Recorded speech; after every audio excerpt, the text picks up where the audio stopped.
예, 많은 분들이 이 선행연구 조사를 할 때 이 선행연구를 어떻게 정리하느냐. 그래서 이제 제가 엑셀에다가 정리하면 정말 효율적으로 연구 모형을 추론할 수 있다. 이렇게 이제 설명을 드리니까 이 엑셀에다가 정리하는 방법에 대해서 좀 설명을 해달라. 그래서 이제 제가 몇 번 설명한 적이 있죠. 근데 이제 실제로 제가 이 엑셀에다가 많이 정리를 하는데 사실 이 샘플이 되게 많아요. 근데 그 중에서 가장 베스트한 것을 찾아서 좀 설명을 드리려고 합니다. 자, 참고적으로 선행 연구를 정리할 때 보통 이제 키워드 검색을 하게 되는데 처음에 이 키워드 검색을 통해서 이제 여러분들이 뭐 1차 검색, 이제 연관 키워드를 통해서 2차 검색, 뭐 3차 검색 막 이렇게 한단 말이죠. 자, 이렇게 해가지고 여러분들이 자료를 찾아요. 근데 이제 엄청나게 많이 나오는 거죠. 그래서 너무 많아서 다 볼 수가 없어요. 오히려 더 헷갈려 버리거든요. 그러니까 이거를 이제 필터링을 합니다. 그래서 필터링을 이 하는 것도 그냥 뭐 아무 근거 없이 하는 게 아니고 여러분들이 이제 기준을 세우게 되는 거죠. 그럼 대표적인 기준이 어떤 거냐면 이제 뭐 최신 순으로 뭐 최근 뭐 5년도 내에서 뭐 이런 식으로 최신 순으로 하기도 하고 뭐 석사 논문 다 빼겠다 아니면 뭐 중복된 거 다 빼겠다 이런 식으로 해가지고 이제 필터링을 하죠.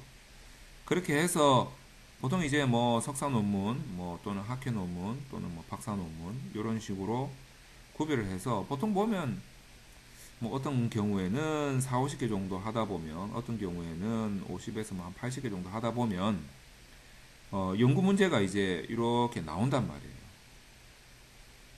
그런데 그렇게 해서 이제 연구 문제를 가지고 가설도 잡고 모형 도출하고 이렇게 하는데 한 요 정도 논문을 이제 뽑기 위해서 이렇게 필터링을 쭉 해 나가면서 좀 효과적으로 필터링을 하기 위해서 이런 방법도 많이 쓰죠. 이제 제목을 딱 보고 제목에서 걸러내기도 합니다.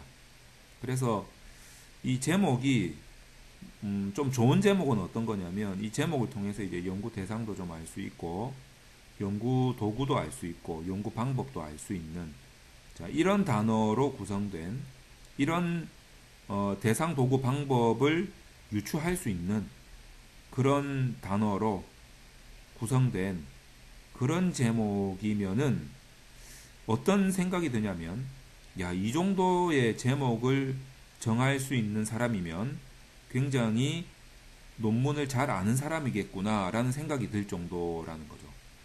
자, 반면에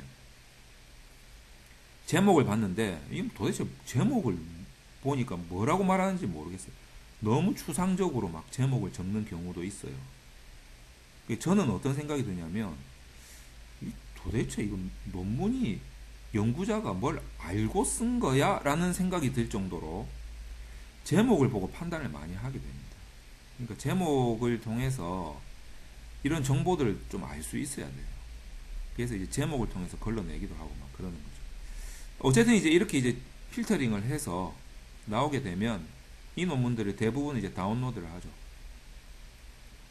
그 다음에 이제 이 논문들을 좀 꼼꼼하게 보면서 정리를 합니다.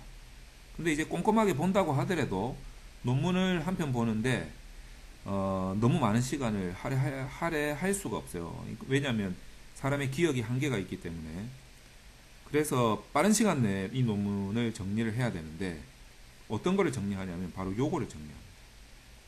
대상과 도구와 방법들을 빨리 정리하는 거죠. 그리고 이제 결론, 그리고 이제 이 연구의 한계, 요렇게 요 정도를 빨리 엑셀에다가 정리를 합니다. 엑셀에 정리하는 이유가 뭐냐면 흐름을 파악하기 위해서 그리고 한계를 파악하기 위해서 자, 그래서 이를 통해서 내 연구의 설계를 하려고 하는 거죠. 연구 필요성을 이때 도출하게 되는 거죠. 자, 이것 때문에 엑셀에다가 정리를 합니다.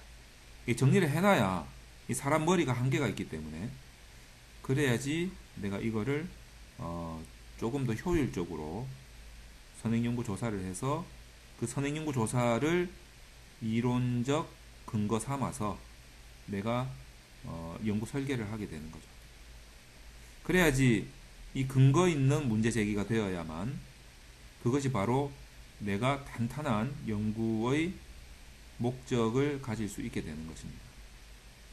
자, 그래서 이제 아주 베스트하게 정리가 된 엑셀을 하나 여러분들께 좀 소개를 해드리도록 하죠. 자, 여기 보시면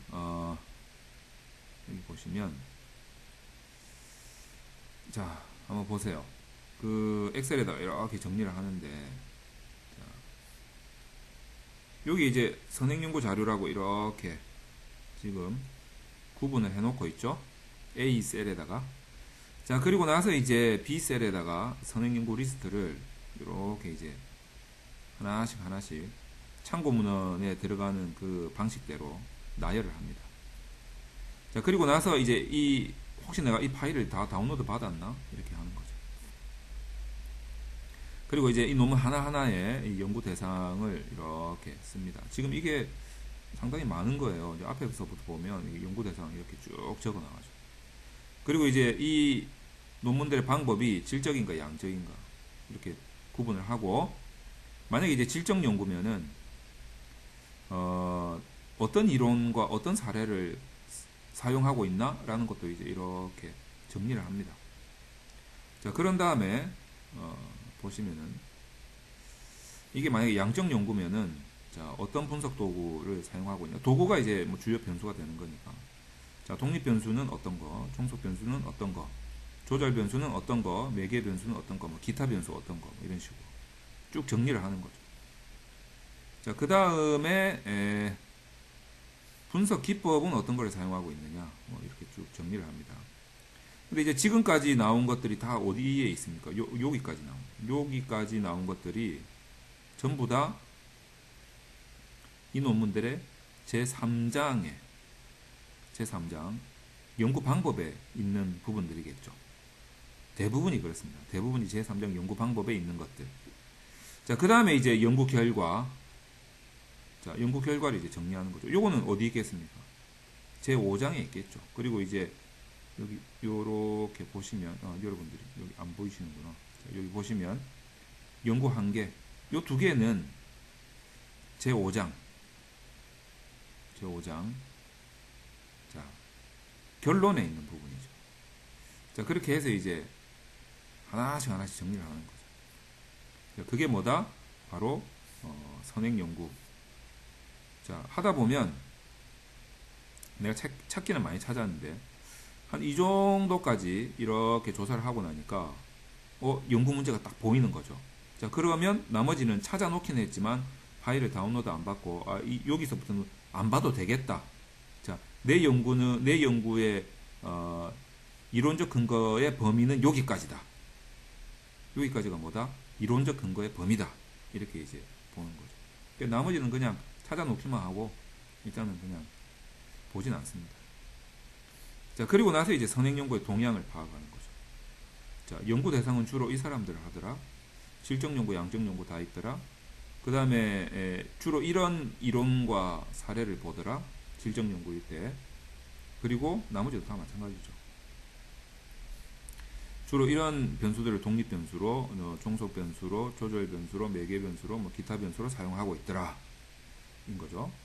그리고 주로 이런 분석 기법을 사용하고 있더라. 그리고 연구 결과는 좀 위에서 봤던 걸 좀 참조하면 좋겠다. 뭐 이런 거죠. 연구 한계는 일단 그 밑에 나오니까 넘어가고요. 자, 그리고 난 다음에 이 선행 연구의 한계는 무엇일까? 이 선행 연구의 한계라는 것은 내가 이제 본 것도 있지만 그 선행 연구들 결론에서 나온 스스로 이야기하고 있는 한계들도 있어요. 자, 그래가지고 이 한계들을 쭉 보면 이런 한계들이 있어요. 이제 내가 딱 발견한 한계도 있고 그 선행 연구의 결론에서 그 연구자가 고백한 스스로 써놓은 한계들도 있죠. 그런 것들을 적어서 보면 항상 이래요. 항상 변수 선정이 다양하지 못했다. 표본 추출이 다양하지 못했다. 횡단적 분석에 한계가 있다. 뭐 이런 것들이 뭐 이런 거 있어요. 뭐 요거는 이제 그때 당시 제가 뭐 발견한 거고, 보통 보면 이제 연구 변수가 다양하지 못하고 표본이 다양하지 못하고 뭐 방법이 다양하지 못하고 보통 그런 걸로 이제 귀결이 되는 거죠. 자, 그래서 연구의 한계를 봤으면 그 다음에 뭘 해야 되냐 이거죠. 선행 연구가 주는 시사점이 무엇인가, 이걸 보는 거죠. 선행 연구가 주는 시사점이 무엇인가. 시사점을 보면 연구 대상은 주로 이런 걸 하고 있구나. 양적, 질적 다 보고 있구나. 주로 이런 이론을 사용하고 있구나. 주로 이런 변수들을 사용하고 있구나. 이런 이제 시사점이 쭉 나오는 거죠. 다별량 분석을 하고 있구나. 그러면서 연구의 한계, 여기서 적어놨던 그 연구의 한계, 이런 연구의 한계가 있구나. 이런 이제 시사점을 뽑을 수가 있는 거죠. 그리고 나서 연구 문제를 던지는 거죠. 자, 요 시사점을 바탕으로 연구 문제를 던지는 거죠. 요런 연구 문제가 나올 수 있겠구나. 자, 그 다음에 이 연구 문제를 해결하기 위해서는 어떤 변수를 사용하며 이 변수를 측정하기 위해서 어떤 도구를 사용해야 될까? 자, 독립변수, 매개변수, 종속변수, 통제변수. 자, 요런 변수들을 사용하면 되겠는데, 자, 이 변수는 여기서 가져오면 되겠구나. 이 변수는 여기서 가져오면 되겠구나. 이 변수는 여기서 가져오면 되겠구나. 이 변수는 여기서 가져오면 되겠구나. 그리고 이 논문들은 다 저 위에 있는 논문들이에요. 찾아놨던, 다운로드 받아놨던, 내가 참고했던 그 논문들이죠. 자, 그리고 나서 연구 모형을 이렇게 만들면 되겠구나.